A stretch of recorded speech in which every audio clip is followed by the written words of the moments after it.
ሐሙስ ቀን የሚጸለይ አምላክን የወለደች እመቤታችን የድንግል ማርያም ምስጋና ርኩሰት የሌለባት።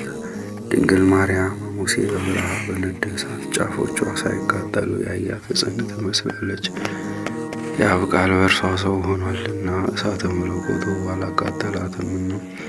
ከወለደችውም በኋላ ድንግልናዋ ያልተለወጠ በእውነት አምላክ የሆነ መጥቶ አዳነን። ቅድስት ሆይ ለምኝልን። አምላክን የወለድሽ እመቤታችን ሆይ ሁላችን እናገንሻለን። ይቅርታሽ ለሁላችን ይሆን ዘንድ ነውና ሔዋን ከእንጨት ፍሬ በልታ ባደረገችው ዓመፅ በባህሪያችን ያደረ የቀድሞ እርግማን በእርሷ የጠፋልን። አምላክን የወለደች ድንግል ማርያም የሁላችን መመኪያ ናት። ስለ ሔዋን የገነት ደጅ ተዘጋ፣ ዳግመኛም ስለ ድንግል ማርያም ተከፈተልን። ከዕፀ ሕይወት የምንበላ ዘንድ አደለን። ይኸውም እኛን ስለ መውደድ መጥቶ ያዳነን የክርስቶስ ቅዱስ ሥጋውና ክቡር ደሙ ነው። ስለ እርሷ ድንቅ ሆኖ የሚነገረው ይህን ምስጢር ማወቅ የሚቻለው ምን ልቡና ነው? መናገር የሚቻለው ምን አንደበት ነው? መስማት የሚቻለው ምን ጆሮ ነው?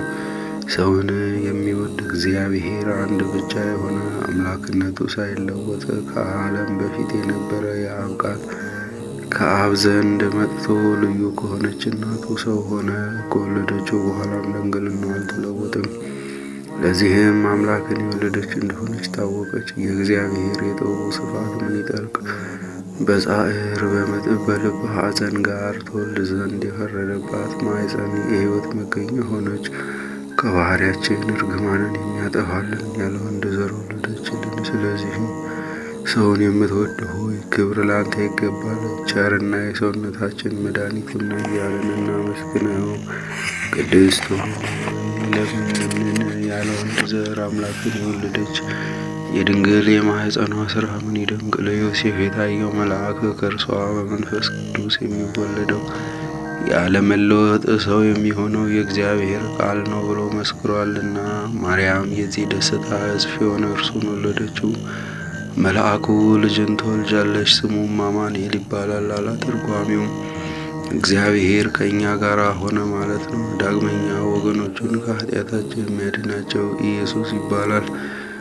በችሎታው ያድንን ዘንድ ኃጢአታችንንም ያስተሰርይልን ዘንድ ለዘላለም ክብር ይግባውና ሰው የሆነ እርሱን አምላክ እንደሆነ በተረዳ ነገር አውቀነዋልና። ልዩ ከሆነች ድንግል ማርያም ይህ የአምላክ መወለድ ምን ይደንቅ! ቃልን ወሰነችው፣ ልደቱንም ዘር አልቀደመው፣ በመወለዱም ድንግልናዋን አልለወጠው። ቃል ከአብ ያለ ድካም ወጣ፣ ከድንግልም ያለ ሕማም ተወለደ። ሰብአ ሰገል ሰገዱለት። አምላክ ነውና ዕጣን አመጡለት፣ ንጉሥም ነውና ወርቅን አመጡለት። ስለኛ በፈቃዱ ለተቀበለው መዳኛችን ለሆነ ሞትም ከርቤን አመጡለት። ቸርና ሰውን ወዳጅ የሆነ አንድ እርሱ ብቻ ነው።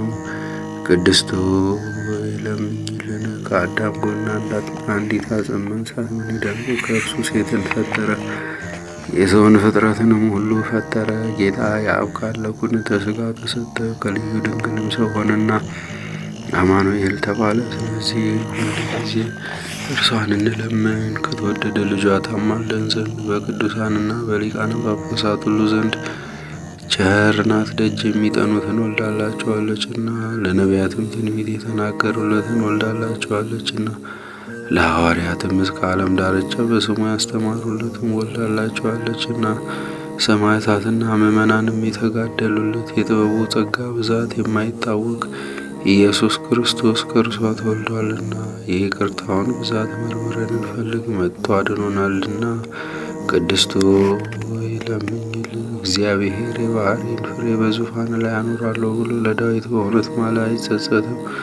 ጻድቅ እርሱ ዳዊት ክርስቶስ በሥጋ ከእርሱ እንዲወለድ ባመነ ጊዜ የእግዚአብሔርን ቃል ማደሪያ ፈልጎ ያገኝ ዘንድ ወደደ።